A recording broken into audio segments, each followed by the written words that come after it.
Hello सभी को मेरा नमस्कार। आपके एग्ज़ाम के लिए बड़ा इंपॉर्टेंट टॉपिक लेकर आ रहे हैं 50 वर्ड्स का, जिसमें मोस्ट इम्पॉर्टेंट टॉपिक आपको पढ़ाने जा रहे हैं। आप इसको सुनिए, समझिए, एग्ज़ाम में लिख के आइए। चलिए शुरू करते हैं। पहले पॉइंट्स क्या है? ट्रांसस्टरीफिकेशन।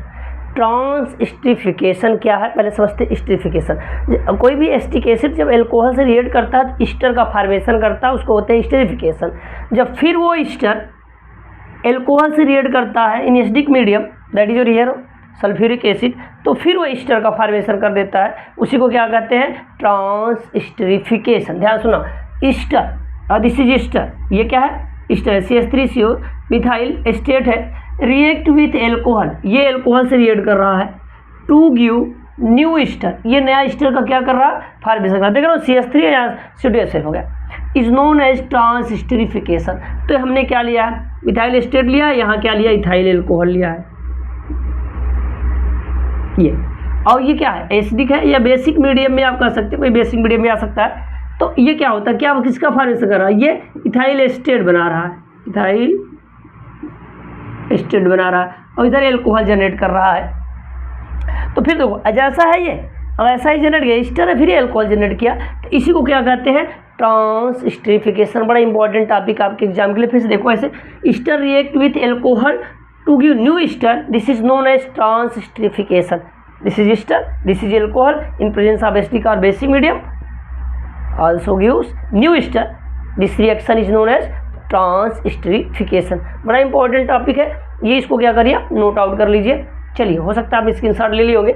दूसरा टॉपिक शुरू करते हैं, बड़ा ही इंपॉर्टेंट टॉपिक होगा आपके लिए। वो क्या है? ध्यान से सुनो। आपसे पूछेगा, क्या पूछ सकता है वो? देखते रहिए। ये what is picric acid, give its use. Picric acid, इस पे क्वेश्चन बन सकता है। पिक्रिक एसिड, तो ध्यान समझिए, 2,4,6 trinitro phenol is commonly known as picric acid. It is yellow crystalline powder है, येलो क्रिस्टलाइन पाउडर। यूज क्या होता है? एक्सप्लोजिव मटेरियल है ये विस्फोटक पदार्थ है। कैसे बनता है? ये फिनॉल है, फिनॉल को 3 मोल नाइट्रिक एसिड से रिएक्ट करवा दो, 3 मोल, और ये क्या होगा? कंसंट्रेटेड होना चाहिए। देखना, अब यहाँ कंसंट्रेटेड क्या लगा देंगे? सल्फ्यूरिक एसिड, तो ये बन जाएगा। ये देखो, ये nitro group, ortho para, ortho पे क्या आ जाएगा? नाइट्रो ग्रुप है। यही जो है क्या है? This is picric acid. तो बड़ा इंपॉर्टेंट टॉपिक है, इसी को बोलते हैं, नंबरिंग कर लो, 1 2 3 4 5 एंड 6। क्या कहोगे? 2 4 6 ट्राइनाइट्रो, 3 बार है ट्राइनाइट्रो। ये इतने पार्ट को क्या बोलते हैं? फिनॉल है, फिनॉल है। तो आप लिख सकते हैं ना, phenol react with concentrated nitric acid in percent of sulphuric acid to give 2,4,6 trinitrophenol. This 2,4,6 trinitrophenol is known as picric acid. Picric acid क्या है? It is yellow crystalline powder. कहाँ यूज होगा? एक्सप्लोजिव मटेरियल है। तो बड़ा important topic है आपके लिए, तो इसको भी क्या करिए? नोट आउट करिए आप लोग। चलिए, आपने नोट आउट कर लिया, आपने कुछ रिएक्शन लिख दिया, बड़े इंपॉर्टेंट है। इस टाइप का रिएक्शन देकर आपसे पूछे कंप्लीट करिए रिएक्शन। अधिकतर ऑर्गेनिक सिंथेसिस बी में आपसे क्या होगा? ऐसे रिएक्शन ज़्यादा आएंगे, लेकिन अभी उस पर डिटेल ही बताएंगे हम लोग। लेकिन अभी कुछ ऐसे टॉपिक पर चलते हैं जो आपके लिए बड़े इंपॉर्टेंट है। अब देखो क्या है, ये एल्लीन है, एल्लीन NaNO2 HCl से जब रिएक्ट करता है ना, तो ये बेंजीन डाइजोनियम क्लोराइड बना देता है, ये N2Cl। तो ये रिएक्शन हो गया पहला। इसका नाम क्या? Benzene diazonium chloride. इस फिनोमेना नोन है डाइएजोटाइजेशन। यहाँ पे देखो, अब ये बेंजीन डाइजोनियम क्लोराइड फिनॉल से रिएक्ट करता है, किससे? फिनॉल से। और कौन सा मीडियम हो? Basic medium. तो ये क्या बनाता है? प्रोडक्ट देखो, ये देखो यहाँ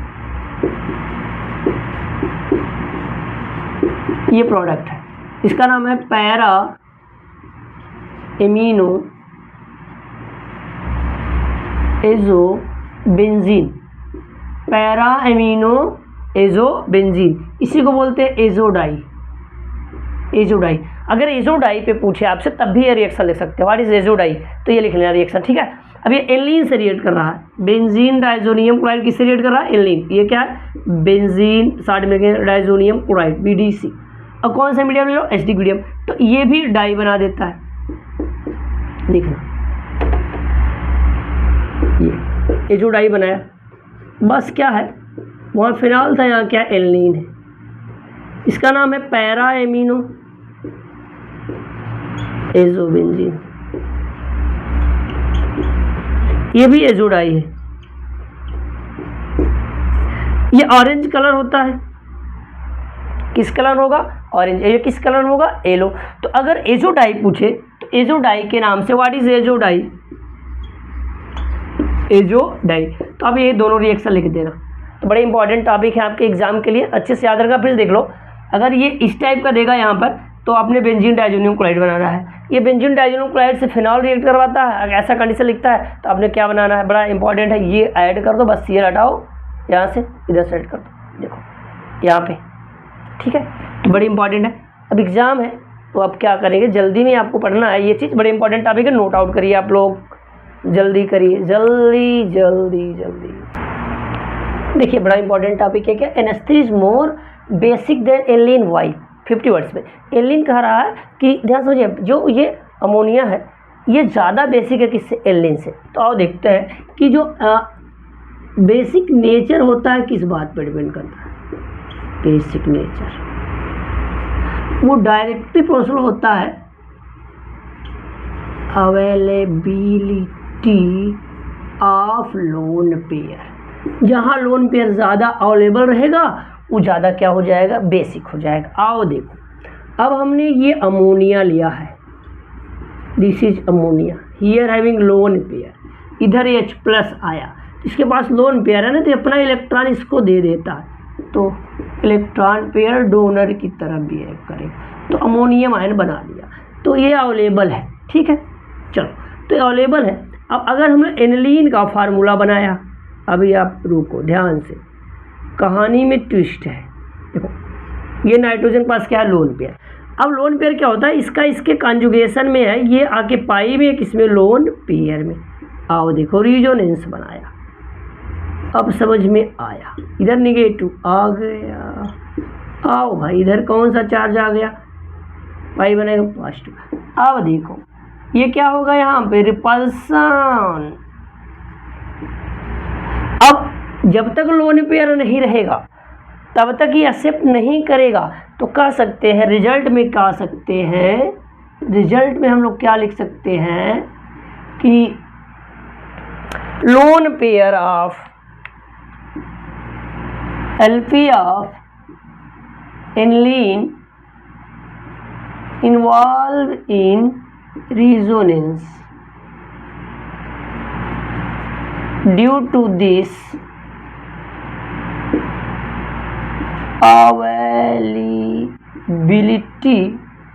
of LP decreases. तो अवेलेबिलिटी क्या करेगा, डिक्रीज कर जाएगा, डिक्रीज कर जाए तो बेसिक नेचर भी क्या करेगा, डिक्रीज कर जाएगा। और यहाँ अवेलेबिलिटी क्या है, बनी हुई है। तो बिल्कुल ये एग्जाम में आप लिखो, ये पॉइंट लिखो, बड़ा ही इंपॉर्टेंट टॉपिक, तुरंत ले लीजिए आप, नोट आउट करिए, यहाँ पे स्क्रीनशॉट ले लीजिए। चलिए आइए देखिए, बड़ा इंपॉर्टेंट टॉपिक है, basic nature of piperidine, pyridine and pyrrole. इसका बेसिक नेचर देखना है। तो ये वाला कंपाउंड है पिपरिडीन। अब इसका यहाँ पे क्या देखो, यहाँ जो नाइट्रोजन है इसका लोन पेयर जो है वो अवेलेबल होता है प्रोटोनेशन में, ये तुरंत H+ एक्सेप्ट कर लेगा। ऐसे देखो, अभी इसके पहले टॉपिक में आपने देखा है, ये देखिए, ये एक्सेप्ट कर लेगा, यहाँ भी एक्सेप्ट करेगा, ध्यान से सुनना। लेकिन ये sp2 में है, ये क्या sp3 है, यहाँ इलेक्ट्रॉन ज़्यादा है, इलेक्ट्रॉन क्या है, ज़्यादा है, तो इलेक्ट्रॉन अपनी तरफ ये एक्सेप्ट करेगा, ज़्यादा स्ट्रांगली क्या करेगा, खींचेगा। तो अब देखो ये sp2 है, यहाँ पे देखो ये इसके साथ क्या है, रिजोनेंस में, ये रिजोनेंस ले लेगा, ये पायरॉल है, देखो ये पायरिडीन है और ये पायरॉल है। अब देखो रिजोनेंस जैसे ही देगा, ध्यान सुनना,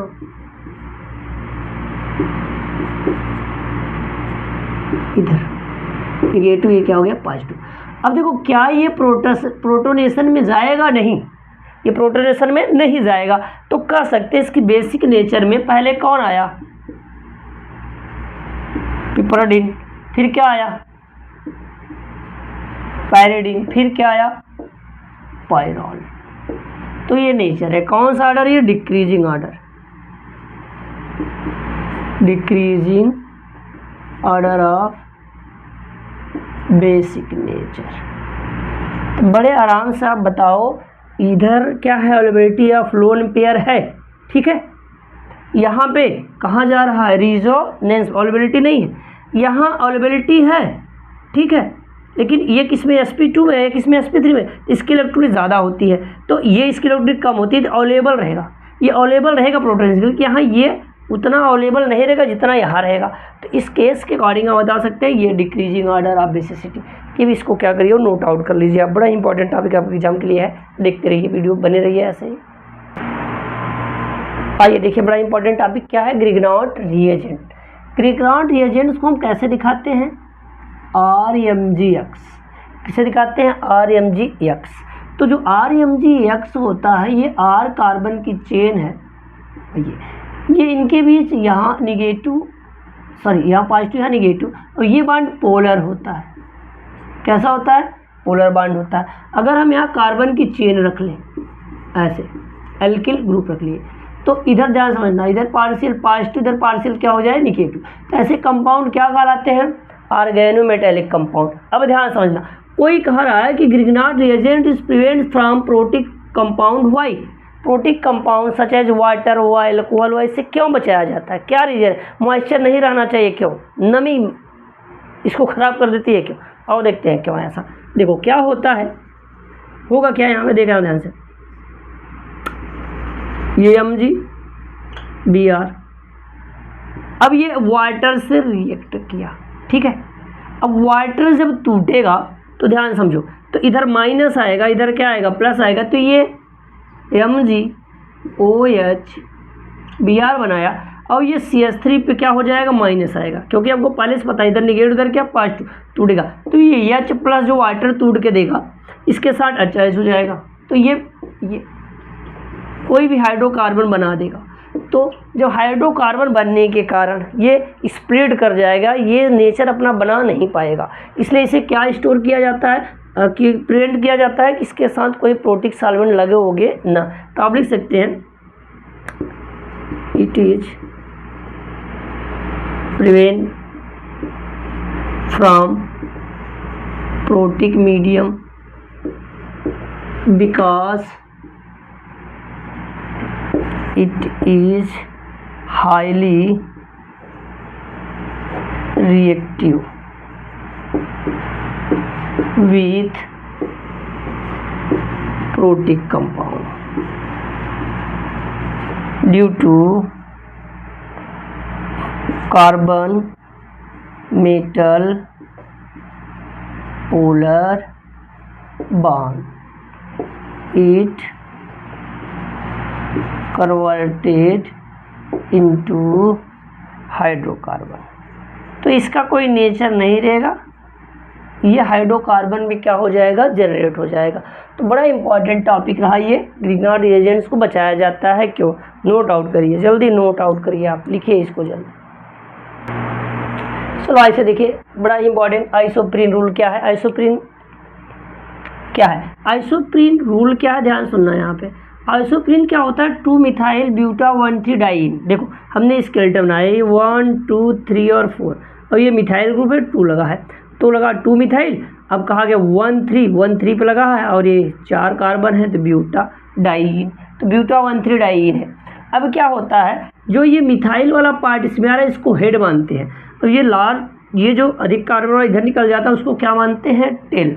जब कोई भी तारपीन्स बनती है तो हेड टेल मैनर में आइसोप्रीन जुड़ जाते हैं, इसी को क्या कहते हैं, आइसोप्रीन रूल कहते हैं। देखो क्या कह रहा है, molecules of all terpenes are constructed, मतलब निर्मित होते हैं आप 2 और मोर आइसोप्रीन यूनिट। तो ये क्या है, यही क्या है, आइसोप्रीन यूनिट है यहाँ पे ना, join to head to tail fashion, head to tail fashion. तो ये हमने आइसोप्रीन का स्केलेटन अगर बना दिया है ऐसे में, कार्बन की चेन है, तो इसको जो मिथाइल ग्रुप है इसको क्या कहा गया यहाँ पे, हेड, और ये जो पार्ट बचता है इधर क्या बोलते हैं, टेल।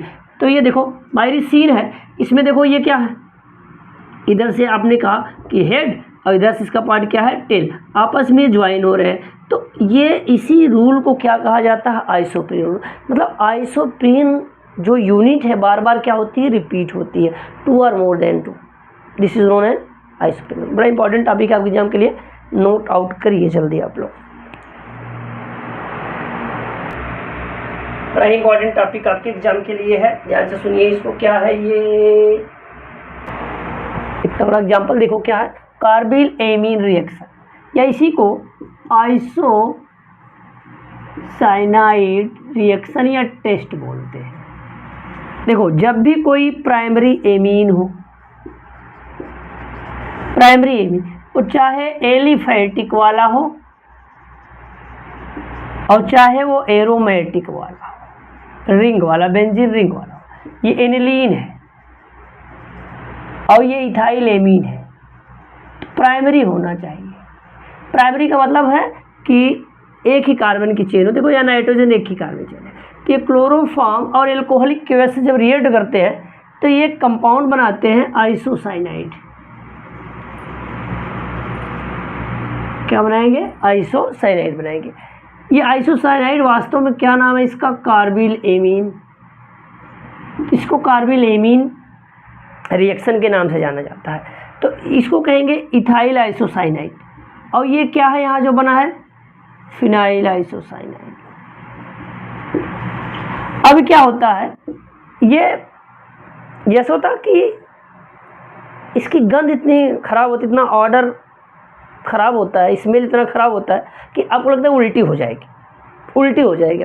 तो क्या कहेंगे, कैसे कहेंगे कि एलिफेटिक और aromatic primary amine react with chloroform alcoholic KOH to give isocyanide और carbylamine. This reaction is known as carbylamine reaction.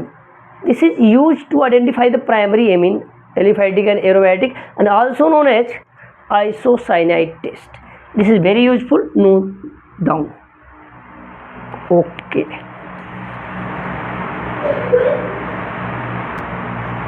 बड़ा ही इंपॉर्टेंट टॉपिक एक और, मस्टर्ड ऑयल रिएक्शन। नाम से क्लियर है, मस्टर्ड मतलब क्या होता है, सरसों, ऑयल सरसों का तेल।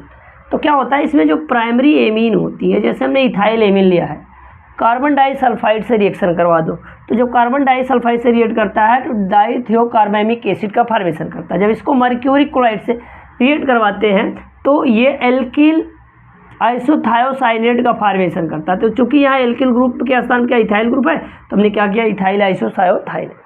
इसका जो स्मेल होता है just like as a mustard oil, सरसों के तेल की तरह होता है, इसलिए इसे क्या बोलते हैं, mustard oil reaction. Very useful, this reaction is useful to identify the primary amine. जल्दी से नोट करिए, बड़ा इंपॉर्टेंट टॉपिक आपके एग्जाम के लिए है, जल्दी करो जल्दी। आइए, बड़ा इंपॉर्टेंट रिएक्शन, एक नाम इसका क्या, Gabriel phthalimide reaction. Gabriel phthalimide reaction, इसमें क्या होता है, थैलेमाइड लेते हैं, थैलेमाइड का रिएक्शन एल्कोहलिक KOH से कराते हैं, तो यहाँ पोटेशियम थैलेमाइड का फॉर्मेशन होता है, वाटर रिमूव हो जाता है।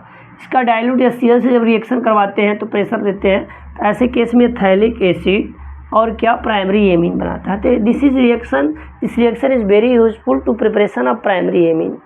This is phthalic acid, this is primary amine, here having ethyl amine, ethyl amine. बड़ा ही इंपॉर्टेंट है रिएक्शन आपके एग्जाम के लिए, जल्दी नोट आउट करिए, बिल्कुल बना बना मैटर आपको मिल रहा है। कुछ रिएजेंट की तरफ चलते हैं, उसमें बड़ा ही इंपॉर्टेंट रिएजेंट्स है जिसका नाम क्या है, विल्किंसन रिएजेंट्स। विल्किंसन रिएजेंट्स क्या होता है, क्लोरोटिस ट्राइफिनाइल फास्फिन रोडियम इसका नाम है, ये फार्मूला है। इसके मतलब इसे ये फास्फोरस से 3 बेंजीन रिंग जुड़ी हुई है, तो ट्राइफिनाइल क्या है, ये फास्फिन है। अब ध्यान से आप समझो, ये IPSC इसका नेम लिखा गया है, तो बिल्कुल याद रखना ये। अब ये कैसे बनता है, हाइड्रेटेड रोडियम क्लोराइड ले लेते हैं, ट्राईफिनाइल फास्फिन के एक्सेस में इथेनॉल के साथ बॉयल करते हैं, तो क्या बन जाता है यहाँ पे, विल्किंसन रिएजेंट्स। अब देखो यूज क्या है, ये है एल्डिहाइड है, क्या है ये, एल्डिहाइड है। और एल्डिहाइड देखो इसके विल्किंसन रिएजेंट को बचते हुए बेंजीन के साथ हीट किया जा रहा, तो इसको हाइड्रोकार्बन में कन्वर्ट कर रहा, मतलब वो रिंग सिस्टम भले ही है लेकिन वहाँ पे क्या कर रहा, addition of hydrogen, removal of oxygen. तो ये रिमूवल ऑफ ऑक्सीजन कर रहा, बड़ा इंपॉर्टेंट टॉपिक है, नोट आउट करिए, जल्दी नोट आउट करिए, बड़ा इंपॉर्टेंट रिएक्शन। नाम क्या है इसका, देखो आप लोग, बीच रिडक्शन। बीच रिडक्शन होता क्या है, ध्यान से सुनो। कोई भी एरोमेटिक रिंग हो, aromatic ring like just as a benzene ring, ठीक है। कॉन्जुगेटेड डाइन, डाइन मतलब 2 डबल बॉन्ड हो, और क्या कॉन्जुगेशन में डबल, सिंगल, डबल ये हो। अल्फा बीटा अनसैचुरेटेड कीटोन है, देखो ये कीटोन है, अभी कार्बन है, इसके बगल में कार्बन, तो अल्फा और के बीटा है डबल बॉन्ड, तो अल्फा बीटा अनसैचुरेटेड क्या हो, कीटोन हो या एल्काइन हो, एल्काइन मतलब ट्रिपल बॉन्ड हो। इन सबको जब रिडक्शन करवाया जाता है, रिडक्शन मतलब एडिशन ऑफ हाइड्रोजन, तो कहा गया कि reduction of aromatic ring, conjugated diene, alpha beta unsaturated ketone and alkyne by alkali metal dissolve in liquid ammonia is known as Birch reduction. तो ध्यान समझो, ये हमने एल्कली मेटल लिया, सोडियम पोटेशियम लिथियम, इस समय अमोनिया में डिजॉल्व करते हैं, तो ये सॉल्वेटेड क्या बना देता है, ये अमोनिया बना देता है, ये ब्लू कलर देता है, इसमें इलेक्ट्रॉन रिवॉल्व करता रहता है ऐसे, तो इसी की वजह से ब्लू कलर आता है। अब मैंने एग्जाम्पल लिया, ये बेंजीन है, रिएक्शन करवाया, देखो क्या होता है, ये पाई बॉन्ड यहाँ टूट कर एडिशन ऑफ हाइड्रोजन हो गया, तो ये रिएक्शन क्या कहलाता है, बीच रिएक्शन। तो 50 वर्ड्स है, आपको ज़्यादा क्या करना, दिमाग में फीड करना है, एग्जाम में कैसे लिखना है, तो ज़्यादा डिटेल नहीं, only for examination matter. Okay, जल्दी नोट करिए।